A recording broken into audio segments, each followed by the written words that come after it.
Então essa informação que eu passei para vocês sobre esse financiamento foi definida ontem e agora, no dia de hoje, a gente teve a abertura desse segundo dia com o discurso do presidente brasileiro. Lula critica países que lucram com guerra e pede união contra o caos climático. Uma fala forte do Lula, ele tem batido, né, em teclas principalmente do ponto de vista da desigualdade em vários dos discursos que ele fala aí desde que assumiu esse terceiro mandato aqui no Brasil. Pode colocar o tweet na tela, Gabriel? Tweet para ilustrar aí da Folha de São Paulo.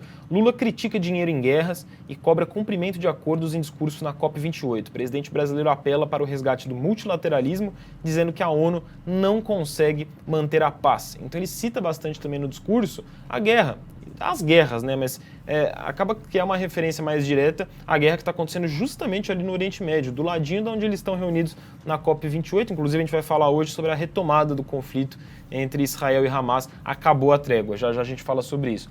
Separei alguns trechos então, vou começar colocando esse primeiro do Lula explicando o que o Brasil promete fazer, né? Quais são as novas metas do Brasil. O Lula vai citar bastante a sigla NDC, nesse discurso que eu vou dar play aqui para vocês, que trata-se da meta de redução de emissão de gases do efeito estufa, essa NDC que ele cita. Então, é uma meta, basicamente, para contextualizar vocês. O Brasil ajustou sua NDC e se comprometeu a reduzir 48% das emissões até 2025 e 53% até 2030, além de atingir neutralidade climática até 2050. Nossa NDC é mais ambiciosa do que a de vários países que poluem a atmosfera desde a Revolução Industrial no século XIX. O Brasil... Então ele já começa aí a comparar com outros países, falando, ó, a nossa meta está mais ambiciosa do que a de muita gente que está poluindo mais aí, historicamente, desde a Revolução Industrial. O Carlos Henrique mandou uma boa mensagem aí no chat, né, destacando que a maioria dos representantes dos países que estão na COP28 foram de jatinho para a COP28, por exemplo. E aí você polui absurdamente. Ao invés de você dar o exemplo aí, poder pegar um avião comercial, por exemplo, para você não colocar mais um avião em rota aí, às vezes para atravessar o planeta, poluindo tanto na ida quanto na volta. É um ótimo ponto, Carlos Henrique. Outro trechinho que eu separei aqui para vocês, ele responsabilizando outros países pelo risco de destruição que a gente vive na Amazônia, né? A Amazônia, por exemplo, tem sofrido esse ano com a seca, com as fortes secas. Mesmo que não derrubemos mais nenhuma árvore, a Amazônia poderá atingir seu ponto de não retorno se outros países não fizerem sua parte. O aumento da temperatura global poderá desencadear um processo irreversível de savanização da Amazônia. Então ele acaba colocando também ali a conta no mundo todo, né? Não só no Brasil, a responsabilidade pela dificuldade de conservação da Amazônia. Ele argumenta, lembrando, a desigualdade entre os diferentes países. É esse trecho aqui que coloco para vocês, uma transcrição do discurso que ele postou nas redes sociais, abre aspas, a conta da mudança climática não é a mesma para todos e chegou primeiro para as populações mais pobres. O 1% mais rico do planeta emite o mesmo volume de carbono que 66% da população mundial. E aí destaca justamente a conta não fecha, né? Não bate. Isso daí precisaria haver essa justiça também na hora de financiar esses fundos de auxílio aos países mais pobres, né? Ele diz, não é possível enfrentar a mudança do clima sem combater as desigualdades. Nesse outro trecho, que eu também vou colocar aqui para vocês, ele critica a falta de ambição de vários países, e aí ele se direciona às potências para cumprir as metas climáticas. Vou colocar para vocês e deixar na tela um print aqui desse discurso dele. O último relatório do IPCC é categórico sobre o perigo de um aumento na temperatura global superar a 1,5 graus. A meta do Acordo de Paris é mantê-lo entre 1,5 graus e 2, já é insuficiente para conter o aquecimento global em nível seguro. Temos um problema coletivo de inação, outro de falta de ambição.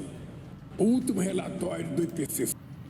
Falta de ambição, no fundo é isso, os países não se movimentam, não há uma movimentação real, aí passa ano, entra ano, para resolver, para priorizar essa questão das mudanças climáticas. E é justamente nessa tecla da prioridade e de se priorizar guerras, em muitos casos, e o lucro com guerras, que o Lula também argumentou, até subindo um pouco o tom aqui. Vou colocar para vocês esse trechinho também. É inexplicável que a ONU, apesar de seus esforços, se mostre incapaz de manter a paz simplesmente porque alguns dos seus membros lucram com a guerra. É lamentável que acordos como o Protocolo de Kyoto de 1997 ou os Acordos de Paris de 2015 não sejam implementados. Governantes não podem ser eximidos de suas responsabilidades.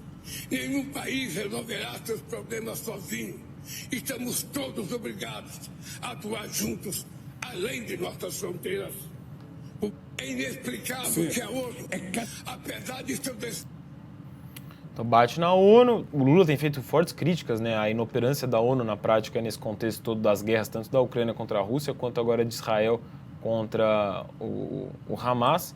E por fim, coloco esse que é o último trecho do discurso dele, cobrando justamente uma união entre os países, sejam os países mais ricos, sejam os países mais pobres. Vamos trabalhar de forma construtiva com todos os países para pavimentar o caminho entre essa COP28 e a COP30 que sediaremos no coração da Amazônia. Não existe dois planetas Terra. Somos uma única espécie chamada humanidade. Todos almejamos tornar um mundo capaz de acolher com dignidade a totalidade de seus habitantes, e não apenas uma minoria privilegiada, como nos convida o Papa Francisco na encíclica Todos Irmãos. Precisamos conviver na fraternidade. Muito obrigado. Tá, então, basicamente o discurso do Lula. Tentei trazer os principais trechos aí para você. Ele até cita que a COP30 vai acontecer no coração da Amazônia, né, porque vai acontecer em Belém do Pará em 2025. A Marina Silva, ministra do Meio Ambiente, repercutiu o discurso do Lula. Ela tá junto com o Lula, inclusive, junto com a Dilma, inclusive, os três postaram uma foto juntos mais cedo. O presidente Lula trouxe em seu discurso na COP28 o chamado que o senso de urgência impõe ao mundo, especialmente às nações líderes. É preciso assumir a inadiável tarefa e trabalho pela menor dependência de combustíveis fósseis. Não temos mais tempo. Essa é uma das principais bandeiras dessa COP29 lá em Dubai, o que torna tudo muito controverso, irônico, um conflito de interesses. Você tem a COP acontecendo em Dubai, um dos maiores produtores de petróleo, que é hoje o principal combustível fóssil do mundo, né? Então, vamos ver como que as conversas vão avançar. A própria Marina já deu declarações de que não imagina que o fato da COP estar acontecendo nos Emirados Árabes vai influenciar negativamente o avanço das pautas. A gente vai acompanhando aqui, estamos só no segundo dia da COP28, beleza?